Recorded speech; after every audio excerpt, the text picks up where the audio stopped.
Le dimanche 7 décembre, le Bénin a vécu l'une des journées les plus intenses de son histoire récente. À l'aube, une tentative de coup d'État éclair fait vaciller le pays, plongeant citoyens et institutions dans une tension extrême. Afri-Synthèse revient sur chaque moment clé: l'attaque coordonnée des mutins, la prise temporaire de la télévision nationale, la réponse rapide des forces loyalistes, puis les premières déclarations rassurantes qui ont permis de restaurer l'ordre républicain. À travers des témoignages forts, des analyses précises et des images exclusives, nous vous proposons une compréhension claire et complète de cette journée qui aurait pu changer le destin national. Pour ne rien rater de l'actualité, des analyses majeures et des éditions spéciales comme celle-ci, abonnez-vous dès maintenant à la chaîne YouTube Afri-Synthèse et activez la cloche. À Cotonou, ce dimanche matin, un groupe de militaires fait irruption dans ce même studio et annonce un coup d'État. Un putsch déjoué peu après dans cette même matinée d'aujourd'hui. Ce soir, la situation est revenue au calme. Récit dans ce journal d'une matinée sous tension où le Bénin a failli voir plus d'un demi-siècle de stabilité basculer. C'est avec Alexandra Diotan. C'est un scénario que personne n'attendait. À l'aube, les premiers tirs éclatent autour de la résidence présidentielle. Un groupe de militaires lance une attaque coordonnée, objectif, renverser le président Patrice Talon.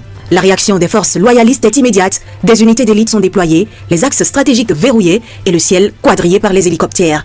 Mais pendant quelques minutes, les mutins parviennent à frapper un grand coup. Ils s'emparent brièvement de la télévision nationale. À l'antenne, un message en boucle. Création du comité militaire pour la refondation dirigé par le lieutenant-colonel Pascal Tigri. Dans leur communiqué, les putschistes annoncent vouloir destituer le président, suspendre la constitution et fermer les frontières. Mais la tentative ne durera pas.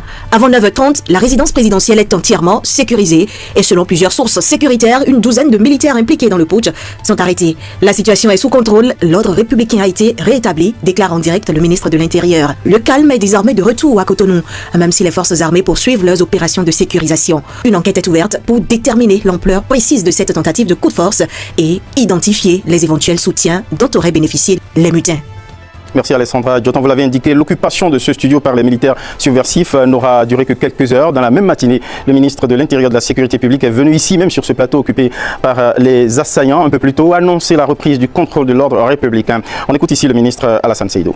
Béninoises, Béninois, chers compatriotes, au petit matin de ce dimanche 7 décembre 2025, un groupuscule de soldats a engagé une mutinerie dans le but de déstabiliser l'État et ses institutions. Face à cette situation, les forces armées béninoises et leur hiérarchie, fidèles à leur serment, sont restées républicaines. Leur riposte a permis de garder le contrôle de la situation et de faire échec à la manœuvre. Aussi, le gouvernement invite-t-il les populations à vaquer normalement à leurs occupations. Je vous remercie. Et voilà, alors que les rumeurs folles circulaient sur le coup déjoué sur les réseaux sociaux, des citoyens comme conviés à l'instant par le ministre de l'Intérieur et de la Sécurité publique ont repris le train-train de leur quotidien ordinaire. Nous en avons profité pour en rencontrer quelques-uns qui se sont confiés sur cette tentative de coup d'État. On les écoute. C'est un patient même qui m'a informé en consultation, qui me dit ça ne va pas. C'est là que je suis rentré sur TikTok et sur WhatsApp, sur les réseaux sociaux, et j'ai appris la nouvelle. Mais si c'est comme ça, c'est vraiment pas vraiment bien pour l'image du pays. En ces pays de l'élection, ça fait un peu peur. Et nous prions que Dieu puisse nous aider vraiment, que Dieu puisse aider ce pays qui a une tradition de paix et de sécurité. Et nous espérons que le temps puisse revenir et que la République puisse continuer à fonctionner normalement. Vraiment, ce que nous voulons, c'est la paix. Il y a des gens qui ne sont pas contents de ce système politique, mais il faut aller vers le dialogue. Change tout par la voie démocratique. Il faut attendre, patientez-vous. Si l'année prochaine, nous allons partir à l'élection, on peut changer les choses par élection, mais pas par le fusil. Il y a la réussite de coup d'État, vous allez trouver que les affaires vont bloquer pendant beaucoup de temps et ce n'est pas bon pour notre économie. Donc il faut aller doucement et puisque la paix règne au Bénin, pas de violence. Nous remercions beaucoup la garde républicaine et la sécurité nationale pour avoir fait échouer ce coup d'État. Vu tout ce que le chef de l'État a fait, vraiment notre pays ne mérite plus ça. Nous remercions le Seigneur pour avoir sauvé notre pays, pour avoir protégé le président et sa famille. Nous nous disons merci au Seigneur parce que notre pays, une fois encore, a été sauvé. Sinon, ça serait un basculement total. Il faut que la sécurité, le dispositif sécuritaire soit renforcé. J'appelle les autres forces armées des autres pays africains de prendre l'exemple sur l'armée béninoise qui n'a pas soutenu les putschistes. Tous les autres coups d'État qui se sont passés, c'est parce que l'armée a soutenu les putschistes que la démocratie a été anéantie. Les gens aiment beaucoup notre pays, c'est un pays de paix. Il faut que ça reste comme ça. Au-delà des citoyens ordinaires rencontrés à travers les rues de Cotonou, de Porto-Novo et d'ailleurs, nous avons tenu à solliciter le regard d'un témoin privilégié de plus d'un demi-siècle de l'histoire du Bénin avec ses accidents et tumultes politiques. Nous avons rencontré le patriarche Karim Urbain da Silva qui partage ici son indignation mais exhorte aussi les Béninois à ne pas se méprendre d'un chemin périlleux pour leur avenir. On va revenir sur ce témoignage, cette réaction du patriarche Karim Urbain da Silva. Mais nous sommes intéressés aussi aux réactions des Béninois de la diaspora. On imagine les angoisses des Béninois vivant hors de leur territoire sur la trajectoire qu'aurait pu prendre le pays avec un coup d'arrêt démocratique. Certains se sont confiés à nous. On va les écouter. En Grèce, de fortes précipitations ont provoqué des inondations. C'est un patient même qui m'a informé en consultation, qui me dit ça ne va pas. C'est là que je suis allé rentrer sur TikTok et sur WhatsApp, sur les réseaux sociaux et j'ai appris la nouvelle. Mais si c'est comme ça, c'est vraiment pas vraiment bien pour l'image du pays.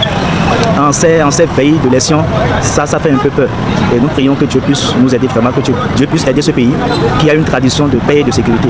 Et nous espérons que le temps puisse revenir et que la République puisse continuer à fonctionner normalement. Vraiment, ce que nous voulons, c'est la paix. Il y a des gens qui ne sont pas contents des systèmes politiques, mais il faut aller vers le dialogue. Change tout par la voie démocratique. Il faut attendre, patientez-vous. Si l'année prochaine, nous allons partir à l'élection, on peut changer les choses par élection, mais pas par le physique. Il y a la réussite de coup d'État, vous allez trouver que les affaires vont bloquer pendant beaucoup de temps et ce n'est pas bon pour notre économie. Donc il faut aller doucement et puisque la paix règne au Bénin, pas de violence. Nous remercions beaucoup la garde républicaine et la sécurité nationale pour avoir fait échouer ce coup d'État. Vu tout ce que le chef de l'État a fait, vraiment notre pays ne mérite plus ça.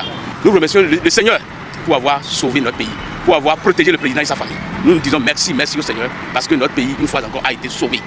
Sinon, ça serait un basculement total. Il faut que la sécurité, le dispositif sécuritaire soit renforcé. J'appelle les autres forces armées des autres pays africains de prendre l'exemple sur l'armée béninoise qui n'a pas soutenu les putschistes. Tous les autres coups d'État qui se sont passés, c'est parce que l'armée a soutenu les putschistes que la démocratie a été anéantie. Les gens aiment beaucoup notre pays, c'est un pays de paix. Il faut que ça reste comme ça. Désolé, j'avais annoncé le regard des Béninois de la diaspora. Il n'est pas superflu de nous entendre à nouveau sur les angoisses éprouvées par les citoyens qui ont vécu cette situation de très près. Quid de ceux qui l'ont vécu de l'étranger? On va en écouter quelques-uns. Je tiens à rendre hommage au président de la République, son Excellence Patrice Talon, et à nos forces de défense et de sécurité pour leur vigilance et leur réactivité face à l'attaque.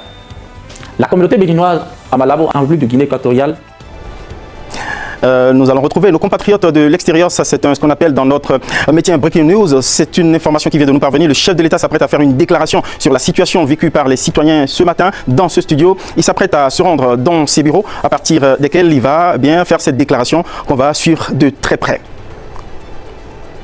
Voilà, à présent, retour en Guinée-Bissau, en Guinée équatoriale plutôt, pour entendre des citoyens béninois qui ont été entendus, on a reçu leur réaction sur ce qui s'est passé, cette tentative de coup d'État qui s'est perpétrée ici dans ce studio.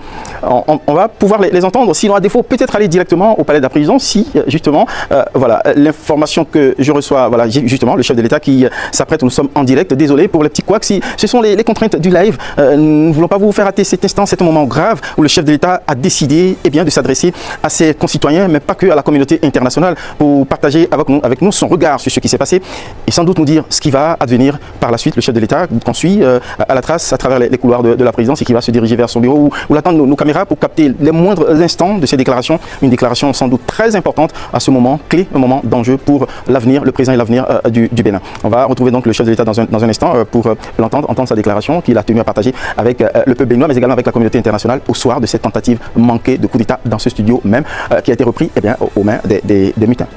Je vais l'annoncer, si la régie est avec moi, possiblement on va retrouver, pourquoi pas, les citoyens béninois de l'extérieur qui ont partagé avec nous leurs émotions, voire leur angoisse sur ce qu'on a vécu ce matin au Bénin, dans ce studio même.